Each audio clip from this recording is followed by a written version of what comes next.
question.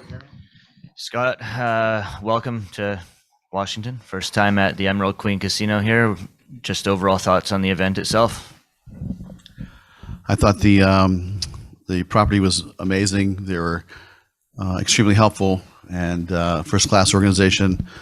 And we had a great time hosting the event here this week. And I thought it looked great on TV, and it was a great show.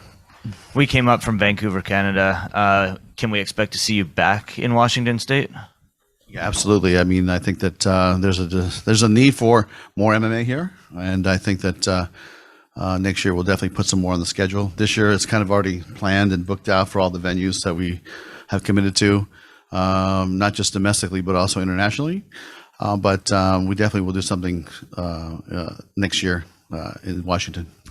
I just wanted to ask my last question. Usman in his post-fight speech asked for a title shot. Is that something you're going to look at? Yeah, I think that traditionally what I like to do is go back and talk to everybody in the office and talk to the fight team and decide what we're going to do next. But I definitely think that's one of the ways we could go.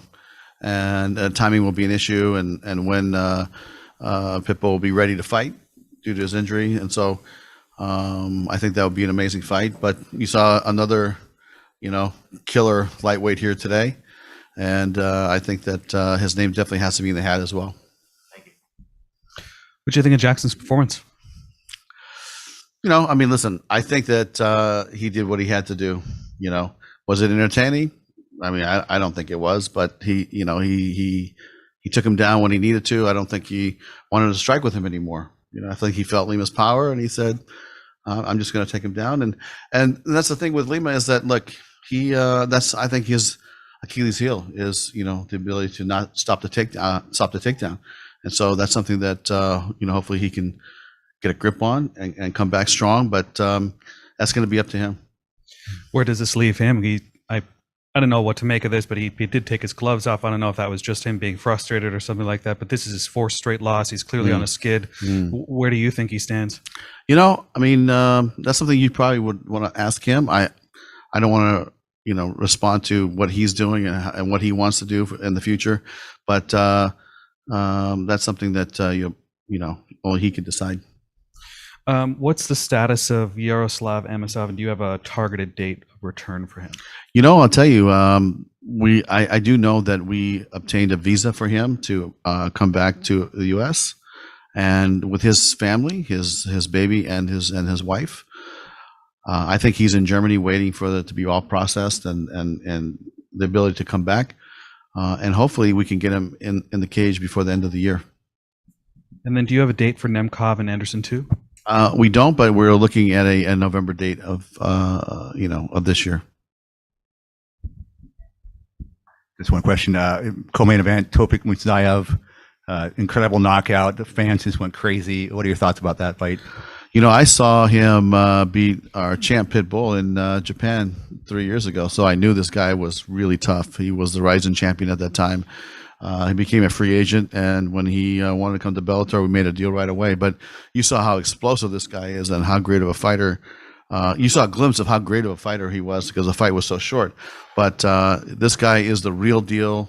I've seen him fight many times. Happy to have him on our roster. And if you look at our 155-pound weight class division, it's getting really, really strong, powerful. So I feel really good about where that division's heading, and we'll see what happens. Talked about Umar Nurmagomedov. There's definitely a buzz about him. You saw the crowd tonight. A lot of fans traveling to see him. Do you see sort of this superstar and this chip that you guys have going forward as someone that can really lead the charge and be one of the superstars in your promotion? Yeah, absolutely. I mean, if you really watch this kid in the gym train with Javier and Habib and all those killers at AKA, this guy is in there. I've went and watched him train several times, and no shortcuts in this sport, as you know, and he's in there grinding it out, and he's in there training with some of the best fighters. He's got the best, trainers and the camps. I mean, it's very impressive. And when I think about why we signed him, you saw why we signed him. He's delivering, and I think that he needs some fights and the people to get used to who him and not just Habib. But I think he's coming into his own, and he's able to develop his own fan base, and he'll be a star on his own right. And his performance will speak for itself. And I'm telling you, I think he's going to have some great performances for us here in Bellator. Disappointing result in the Lorenz Larkin fight. He was backstage here, obviously very upset, but doesn't seem like he's taken any damage, no injuries. He wants to get back in there right away. Is that sort of your plan as well? If something opens up, maybe getting him back in there and sort of moving on from this. Yeah, I mean, he came to me a couple of days ago and said, "I'd really like to fight before the end of the year." And we have after, let's say, this fight, we still have 7 fights left before the end of the year. We haven't announced all of them, but I think we'll have a slot for Lorenz in there to continue and get his 3rd fight in this year. And another big one was Dalton getting that finish, and it was sort of the matchmaking was 2 prospects and sort of seeing which one would sort of rise up. He rose up. I imagine a big fight for him next, or at least someone that you see, because he's got everything. He's got the finishing ability, marketability. He was talking with the media at length this way. Do you see that as someone else that's kind of a chip for you going forward? Yeah, absolutely. I mean, he and Romero Cotton is no joke, right? So it's really impressive the way he handled it. And so moving forward, we're gonna get him a little bit tougher fight, and then we'll see what happens. But I think he definitely needs a couple more fights. And just my last question, Jeremy talked about the appetite for MMA in the Pacific Northwest. Any chance we would see some Canadians on this card next time, especially in Vancouver? You've got Lance Gibson Jr., Jeremy Kennedy's originally from Vancouver. Would that be something you would think of going forward? Because it's a 3-hour drive. It's not that long. Lance Gibson Jr. Is somebody we have very high hopes for, and he was originally scheduled to be on this card, but I think that he got injured or something happened. But he was originally planned to be on this fight card. Scott, just one question from me. What were your thoughts on the Davion Franklin Marcelo Golm fight? Obviously, a back and forth battle from start to finish. What were your thoughts on how that played out? I mean, that was an interesting fight. I mean, after the first round, the strength that he has, just picking him up and slamming him, but then he got tired, and that's when you got to start digging, and it's a tough sport, and it didn't work out for him at the end, but hopefully he'll get back in the gym and just put in more work and keep working on his hands. And guys, both those guys are big guys throwing some big punches. And in the heavyweight division, as you know, one punch one way or the other, and it's over. I mean, if he would have clipped him one time, I think that fight would have been over, and he never got there. And I think he just got tired. That's really what I think. I think he just got tired, and then he got submitted. Then last question for me. I want to talk a little bit about the undercard. Obviously, in the prelims, we had a lot of exciting performances. What do you feel like that says in terms of the depth in Bellator from a talent perspective? I think that when you look at building fighters from the ground up, I don't think anybody does it better than we do. I think we are very good at, and not just in Bellator, even before Bellator, when we were doing Strikeforce, since the business of getting an MMA. Building from the ground up is something I've always believed in, and we've always had young prospects, and we've always gone after who we thought would be the next, big star or had the potential to fight at this level. And then, I think we are a very good star identifiers, star builders, and then we turn them loose, and then we give them a shot with everybody. And if you look at like the Johnny Evans of the world or the AJ McKees of the world, or fighters that have really come from inside this organization and built to the point where they could go and fight Gegard Mousasi or go fight Pitbull, Aaron Pico is another name that I think of right away. And to me, that's something that really what makes this company so special is that we're able to identify and build and get fighters to the point where they're, number 7, number 8, and then number 5, and then number 3, and then if you got it, then we'll give you the opportunity, and then eventually they fight, for the champ, for the title, and I think that's something that we're very good at, and I think that going to all these different cities, we get the opportunity to look at the local talent, and maybe we didn't have a chance to work with a lot of local talent this time because we had so many contractual obligations for our fighters, but I really love going into the market, finding that local gem or that local person fighting on the local card, and give them a shot here and see what they can do. Thank you, Scott. Thank you. Jim? Yes, thank you, Scott. It's interesting because expanding on that, I'm here in South Florida, and a lot of great facilities here training the fighters. I like to talk a little bit about the middleweight division because Dalton had a big win tonight. You have Austin Vanderford, you have the champ Johnny. All 3 of those guys are from American Top Team. There's so much talent down here. What do you think of that middleweight division? And I know you already spoke about Dalton and what's next, but your thoughts of just Dalton overall and his improvements. Yeah, I mean, listen, I think that somebody asked me on the way out here, well, he trains, with Johnny, and would they ever fight each other? I think that's something that we're going to have that conversation sooner than later, because it's just going to be a matter of time if this kid keeps winning. But, there's so much talent at that gym in Florida, ATT, Dan Lambert. I mean, I went to that facility and it was unbelievable. And if you look at the landscape of MMA gyms around the country, really there's, I would say, 5-6 gyms that probably control 90% of the top talent, right? You got AKA has been pumping out talent like for the last 20 years. And then you got, ATT, you got Stanford, you got Winklejohn, you got, the Gracie Academy in New York. And there's some others, we get fighters from all over. But if you look at the amount of talent that ATT has and controls and is building, it's really impressive. And I think they got something like 80,000 square foot facility with weights and training and mats and a place to stay. And I went to go see Horiguchi there a couple of years ago, and he had his own dormitory and room named after him for when he was staying there. I think he stayed there for a year one time, he said. They have a kitchen unit. I mean, it's really, really impressive. And Dan does it right. He knows how to take care of those guys. And it's South Florida has amazing talent.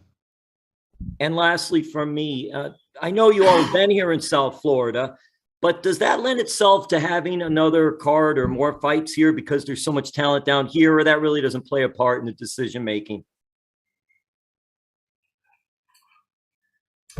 We did a show in at the Hard Rock there, and it was a great facility. Had a great time, and we would definitely consider coming back. But it wouldn't be this year. It had to be something that we have on the calendar for next year, because again, all of our venues this year are already booked till the end of the year, and we're gonna do some sizable fights. I'm really excited about some of the announcements we have coming out next week or the week after, and we're gonna do some big shows in some major markets here in the U.S. Last question, Nolan. Hey, Scott. Any update on Fedor? I saw that he recently did an interview with a Russian TV station, and he had mentioned that him and Ryan Bader potentially for the fall. Is that the plan right now? I tell you, that's a fight that Fedor really wants, and we've had that conversation. And this is his last fight in his contract. He told me he wants to retire, and I haven't talked to Bader about it, but it's something it's hard to say no to Fedor. Let's put it that way, and we definitely would consider it, but it's definitely not something that's inked or imminent, but we'll definitely have that conversation. Thanks. Thank you, guys. One last question from Jay. Thanks very much. And Scott, tonight really displayed just the wealth of riches you have in the lightweight division with Usman and Tofiq, and obviously Pitbull's out there, Benson Henderson, Islam Mamedov. You have a bantamweight Grand Prix ongoing, but could we potentially see the lightweights in that format, maybe 2023? It's definitely under consideration. I think that the chips are falling into place, and that division is looking really solid. I think a tournament would be amazing, but let's finish the bantamweight tournament, which is going to be really entertaining. It's one of the announcements we have in a couple of weeks about the semifinals, and then we can decide on next year's tournament. Thank you. All right, thanks very much. Thank you.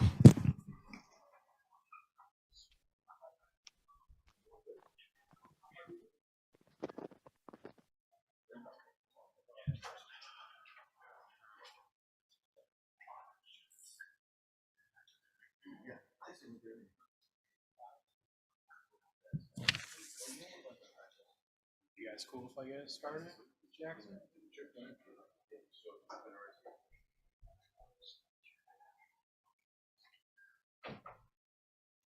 Good to go. We will now. Do I hold the mic up or down, or do I hold it? We will. Okay. Am I looking into the? We will now begin with Jason Jackson. Well, Jason, congrats on the win tonight. Obviously, a dominant performance from start to finish. Just want to get your thoughts on your performance and how the fight played out. My thoughts on my opponent, I just did what I had to and did the strategy that I know to beat him. and didn't want to risk it because the level that we're fighting at, anything could happen. We see it all the time. This was Bellator's first event, the Evergreen State, Washington State. Just want to get your thoughts on your experience during fight week in the Seattle area, Tacoma, and what that whole experience was like for you. It was great, except for the casino, going through the casino. It's like a cigarette and trying to get through there, breathe, hold your breath. That was just the bad part of it. But other than that, Washington, Seattle, it's a beautiful city. The mountains, the air, everything, the people is just great. I love it. Then the last question for me, obviously the big question right now is what's next for you in terms of a title shot. If Bellator came with a fight offered to you in the meantime, would you accept it or would you hold off for the title shot? What would be kind of the game plan there? If they come with me to the fight and it's not the belt, they better have a lot of money to give to me. But right now, I want the money fight, which is the title. And I want to be the champ. So I'm willing to hold off. I did it last year and nothing came through, but I'm willing to do it again because I'm willing to be the champ. I want to be the champ. I'm going to be the champ. Cool. Thank you, Jason. Jason, congrats on the win. You had the layoff coming in, obviously. How did you feel in there? Because, I mean, again, start to finish, you look great. Just your overall thoughts on, coming in after such a long layoff. Well, I had to talk myself in it while I was in there. Like, you're the best. You're the best welterweight on this planet. You're here. You've been here, Jason. You know what it is to be in this cage, circle. Let's go. It's your time, Jason. It's your time. Let's go. Let's go. And I kept telling myself over and over and over. So I was kind of a little bit calm too, you know what I'm saying? Because I guess it's just experience. Yeah. And you also mentioned, you want a big fight. You want obviously a money fight, all that stuff. If they came to you, Michael Page has obviously got the bare knuckle fight. But if Bellator comes to you, they offer you a good amount of money to fight him. Is that a fight that would interest you? Absolutely. Because if I fight him, I'm not going backwards. Yeah. I'm going forward. So, if the money is right, I'm there. It's all right with me. So let's go. Obviously, you train with Logan Storley. Is that a conversation you guys have had? This is a big win tonight. I mean, you're right with those guys, right? Logan Sterling, we haven't spoke about it, but we already know already. He spoke about his last fight, saying that it's a business, and I respect him to actually give me a shout out after the fight. And no hard feelings. If we fight, we just fight. It's all love.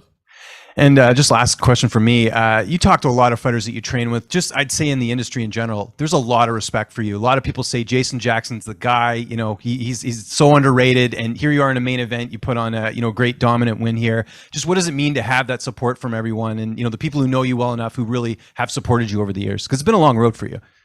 Definitely a confident booster. Because sometimes you can't see what's going on the inside. The people that's looking out from the inside could see everything. And, I'm just like thrilled to hear everybody ask me to help them or be a part of the camp. And, I learned something as well from the experience. And, it keep me growing as a man, you know what I'm saying, in and outside the cage. How important is it for you to entertain the crowd when you fight? That's a good question. The crowd, they was entertained all night tonight because all the fight done finished early. So to see a fight go 5 rounds was definitely, worth some TV time. And, sometimes the crowd not going to be satisfied once their favorite fighter is being beat up. And you could tell Lima was a favorite tonight. He done great stuff in Washington. He finished MVP right here in Washington, Seattle. So he had a lot of fan base tonight. So it doesn't matter what I did. It still was going to be on his side. I mean, James talked about respect, and you've been around the game for a while. You've had a lot of almosts. You've just that close to getting there, up over that hump. Does that explain at all why you took the approach that you did tonight? Were you less apt to maybe take chances in terms of your game plan because this has been such a journey for you to get to this point where you're at 6-fight or 5-fight, 6-fight winning streak? Definitely. When you're this close, you just have to keep going. And once the time is right, there's nothing no one could do to stop that. God's plan is God's plan. Nobody could stop it. Nobody could interfere. God have the pen. He write the story. I'm just showing up and just do what I was told and put here to do. So that's just it. What do you think is going to happen when Venom MVP fights Mike Perry, bare knuckle. Well, you know, I'm all team Bellator. Venom Pace, he gonna stick him and move him and stick him and move him, beat him up like a Bruce Lee would beat up anybody in bare knuckle. You know, he got that karate style. You know, and it don't take much, but a couple of knuckles to the eye to ruin anybody night in bare knuckle. So I'm team MVP all the way.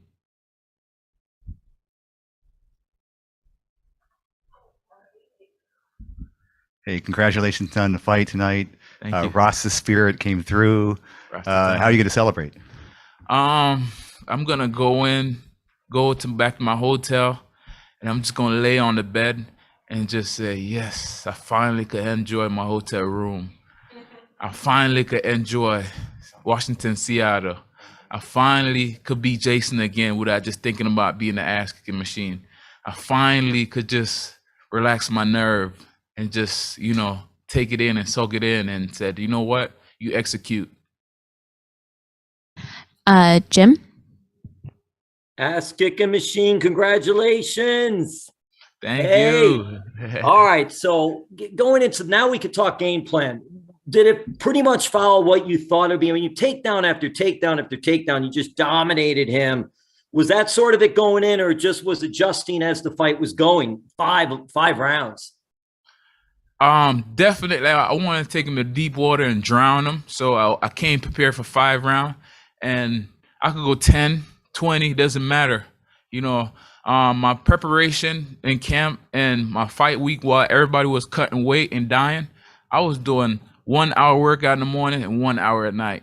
So, you know, ain't no way 25 minutes was going to stop me. Or, you know, and I know a guy like Lima is very hard to finish. You know, he's tough. So, you know, I know wrestling was part of his weak part. So when I was freezing him up, it was there all day. So I just went for it. Well, I'll finish with this. I don't want to go too much off track, but I just want to give you some info, legitimate info. Today, Vince McMahon actually retired. So I'm just throwing that out to you because I know you're a big fan. And he actually, no script, no nothing, but he did retire, 76 years old. So I'm just giving that info, Jason Jackson. Man. Hey, God bless his soul. Vince McMahon still look young, no matter what. That's one of the only wrestler that didn't age. Thank you, Jason. All right, thank you. Love you. Tyler? Hey, congrats on the win. So you come from like a great gym with a lot of champions and former champions, and you also have a really great corner with you. Can you just kind of speak to how that really elevates you to have like such championship pedigree around you? Yes, definitely had Greg Jones, you know, and Henry Hoof. Those guys, they on the road every week away from their family, so they know what it is, and they have nerve, just the same nerve that I have. Like they're gonna fight, and you know they know what it is to compete. So it's like they never like, I would say, like get ring rust from coaching. It's like every week they're away from their family, and the record speaks for itself. Numbers speak for themselves. You could tell us at Sanford, we've been winning. And we've been winning by knockouts, getting bonus and everything. So, you know, our gym going to be one of the best, the best gym in the world one day. Thank you so much. That concludes our time. Thank you.